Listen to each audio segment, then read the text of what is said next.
부산의 모든 이슈를 연구하는 부산연구소, 저는 연구소장 김경진입니다. 반갑습니다.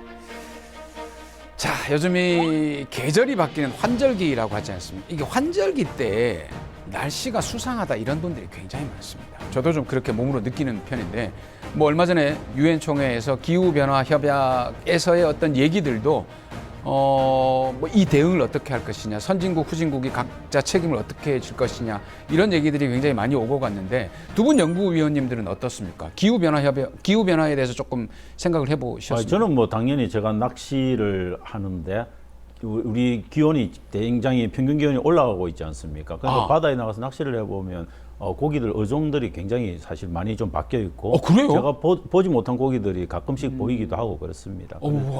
그래서 저는 그런 부분에서는 되게 정말 피부로 이렇게 체감하고 있는 느낌도 있고, 그다음에 요즘 또 COP27 이런 이야기 많이 하지 않습니까? 그거 뭡니까? COP27? COP27이라는 게 이제 유엔의 그 기후변화 협약이 있는데, 그 협약 총회입니다. 당사국 총회 같은 것들을 하는데, 이번에 이제 COP27에서 이야기하고 있는 것들이 이제 그 개발도상국들이 선진국에 대해서, 야, 이 환경 오염은 너희들이 만들어 놓고 지금 피해는 우리가 겪고 있다. 그러니까 기금을 만들어서 저 개발도상국들 피해를 조금 최소화해 달라, 이런 요구를 사실 했는데, 거의 한 $1,000억 정도 아마 기금을 모으는데, 일단은 선진국들이 합의는 했다고 그러더라고요. 저는 그런 부분은 좀 반가운 소식이다 그렇게 봅니다. 우리 조 교수님도 기후 변화에 대해서는 굉장히 좀 생각을 많이 하시잖아요.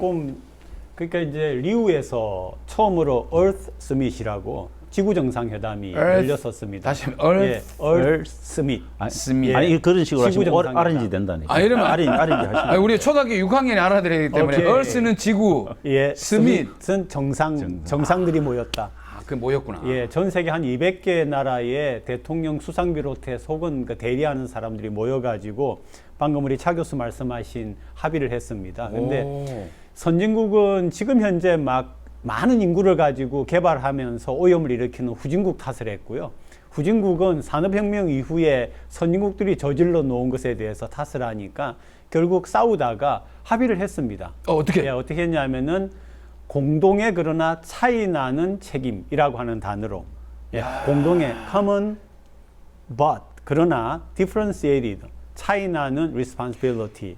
그런 수사들을 이해를 잘 못하겠어요. 그러니까 이제 공동회는 우리 모든 나라들이 책임을 져야 된다. 그래서 결국 후진국도 기여를 해라 하는 거고, 차이 나누는 니들이 먼저 저질러 놓은 거니까 선진국이 더 책임을 지라라고 하는 것을 합의를 했습니다. 우리 한국 정치도 합의가 좀 돼야 되는데. 그래도 합의가 된다, 그죠? 합의가 됐죠. 합의 안 하면 지구가 공멸을 하니까 합의는 할 수밖에 없습니다. 그래서 이제 요즘은 기후 변화라고 하는 단어를 쓰지 않고요. 얼마 전부터 이제 기후 재앙이라는 단어를 공식적으로 채택을 했습니다. 이야, 그럼 재앙으로. Climate disaster이라고 하는 단어를 기후 재앙이다라고. 사실 이제 우리 기후 변화부터 시작해가지고 생활, 정치 변화까지 우리 부산연구소가 계속해서 우리는 유심히 바라보고 있거든요. 오늘도 어떤 변화들이 있었는지 하나씩 짚어보도록 하겠습니다. 부산연구소 첫 번째 주제는 중앙 이슈부터 일단 얘기를 한번 시작해 보겠습니다.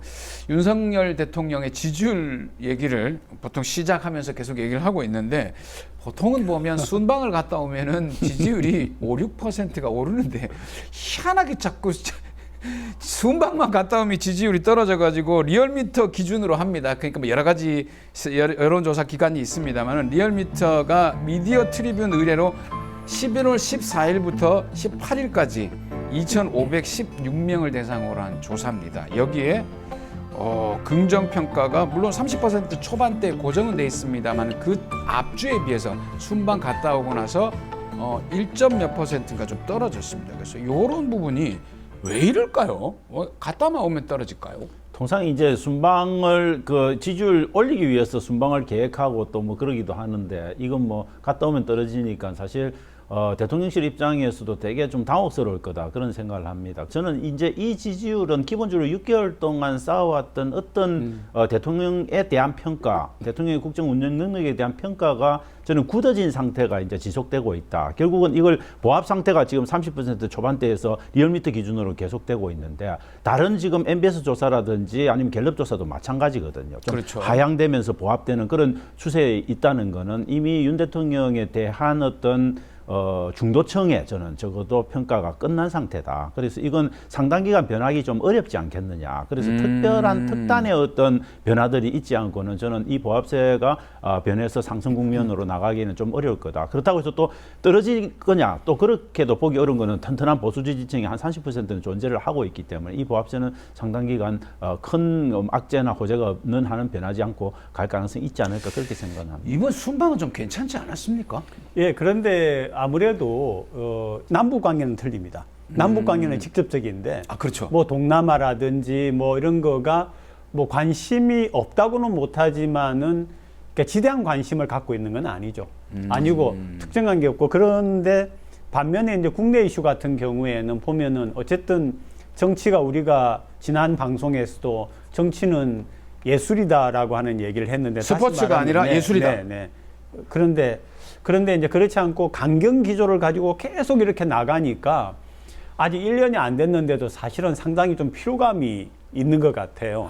그런데 다른 한편 저는 왜 저럴까, 왜 신경을 쓰지 않을까를 생각하면 대통령 당선 때 48.5%더라고요, 보니까. 그렇죠. 그런데 네. 지금 현재 어쨌든 30에서 35를 왔다 갔다 하는데, 예를 들어 35라고 보면은 빼기 하면은 13에서 15% 정도가 지금 비어 있지 않습니까? 그렇죠. 그거는 총선을 앞둔 어느 시점에 어떤 이슈를 통해서 만회할 수 있다라고 하는 생각을 가지고 있는 건가 하는 혼자 생각입니다.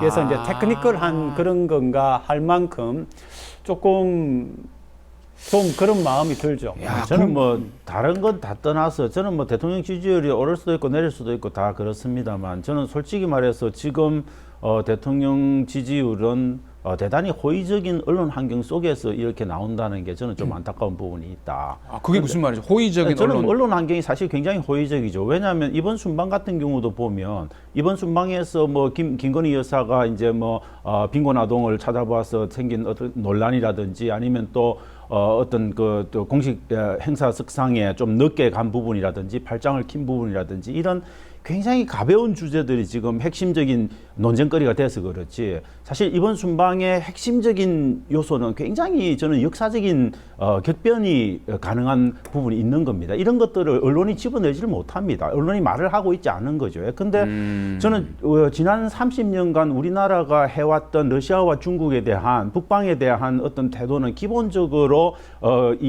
가깝지도 않고 멀지도 않은 균형을 유지하기 위한 것들을 보수정부, 진보정부 가릴 것 없이 30년간을 유지해 왔습니다. 그런데 이번 윤석열 정부가 단 6개월 만에 그 30년 동안 이어져 왔던 기본적인 대외 정책의 건조를 완전히 바꾼 겁니다. 그건 뭐냐면 인도 태평양 전략이라고 일본이 미국을 설득해서 만들어 놓은 그 전략의 틀 안에 저희들이 사실은 총대를 메고 들어가는 선언을 한 게 이번 정상외교에서 만든 그 나름대로의 성과라고 이야기를 하는 겁니다. 그런데 이게 성과가 될지, 정말 우리한테 독이 돼서 돌아와서 앞으로 들어서게 될 정부들한테 엄청난 옥죄가 될지, 그건 정말 알 수 없는 겁니다. 저는 이런 부분들이 언론에 의해서 밝혀지지 않고 말이 되지고 있지 않은 상태에서 이런 낮은 평가를 받고 있기 때문에 더 문제이라고 생각을 하는 거죠. 그렇죠. 이번 순방에 있었던 그 인도 태평양 전략이라는 발언, 이런 부분들은 크게 부각돼서 조명되지는 않았습니다. 그런 부분 일단 둘째하고라도 부산 경남 PK 지역의 비토 정사라고 하지 않습니까?